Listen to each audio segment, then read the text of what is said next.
Just days after a UCF student was suspended from Twitter, a handful of journalists are now blocked from the platform for reporting on it. The 20-year-old UCF sophomore had an account that followed Elon Musk's private plane. News 6's Carolina Cardona is following the fallout. No one is more public than Elon Musk in so many different ways.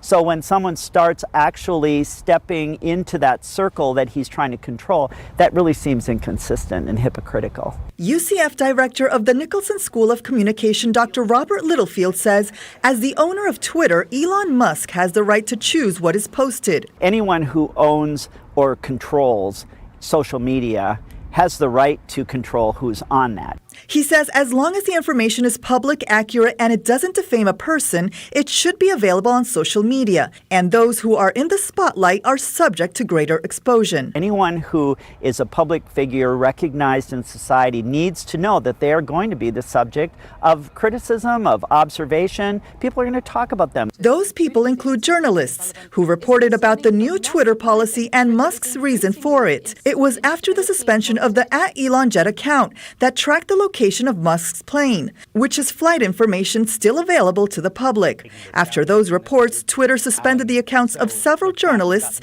but it's unclear why the company made the decision. Dr. Littlefield says Musk could have addressed the issue privately. He didn't need to make a public display of the young man who was tracking him publicly. On Wednesday, we spoke with 20-year-old Jack Sweeney about the suspension of his @ElonJet account. It's like I was a fan of Elon. I had the knowledge, a little bit of coding knowledge and knowledge that he had a private jet and a little bit about tracking.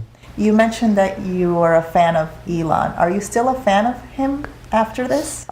Some, but a little less after some of his choices. But I would say like the Tesla and SpaceX stuff, that's still good stuff that he's doing. On November 6th, Musk tweeted his commitment to free speech included not banning the account that follows his plane. It's not going to look good for him, and especially when he's trying to make Twitter profitable and he's trying to flip it around, and he's doing the exact opposite of what he said he would.